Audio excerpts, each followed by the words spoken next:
3, the relationship between the Pope and King.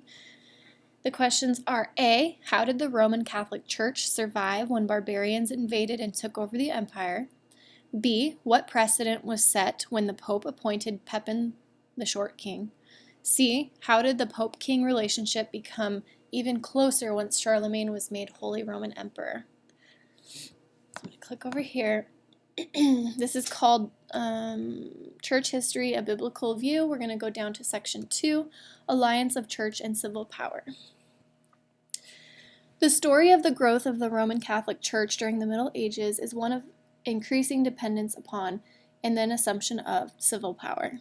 Church and state were regarded as mutually supportive and interdependent, each directly promoting the cause of the other.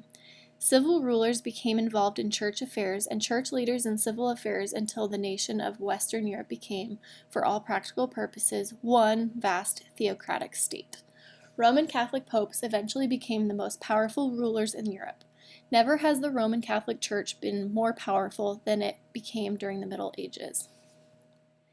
Though the emperors of the Eastern Byzantine Empire had survived the fall of the Western Roman Empire, 476, they were nevertheless isolated from Italy by the barbarian invasion and offered Rome no effectual support. Indeed, though Rome was nominally subject to Constantinople, they developed separate political existences, and the former fairly viewed the latter as a threat to its independence. Consequently, the Roman Catholic Church continued to groom the Frankish kings as its supporters and protectors.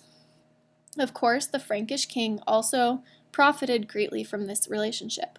When the Lombards captured parts of Italy and threatened Rome in 751, Pepin the Short of the Franks forced them to relinquish their conquests and withdraw because the Pope had crowned and anointed him king. These actions had far-reaching consequences. 1. A precedent was set for the official recognition and installment of civil rulers by the popes. 2. The popes became actual political leaders and territorial rulers. Pepin had given conquered territories in Italy into the possession of the popes, whence the states of the church. These close ties between church and state were only strengthened during the reign of Pepin's far more famous son, Charlemagne, 768 to 814. The church continued to give support to the authority of the civil rulers, and the civil rulers even took it upon themselves to enforce the decrees of the church leaders, including the payment of tithes. Though not wholly to his liking, and somewhat to his surprise, Charlemagne was crowned emperor in Rome by Pope Leo III in 800. The idea was thus left that the emperorship was the gift of the papacy to bestow.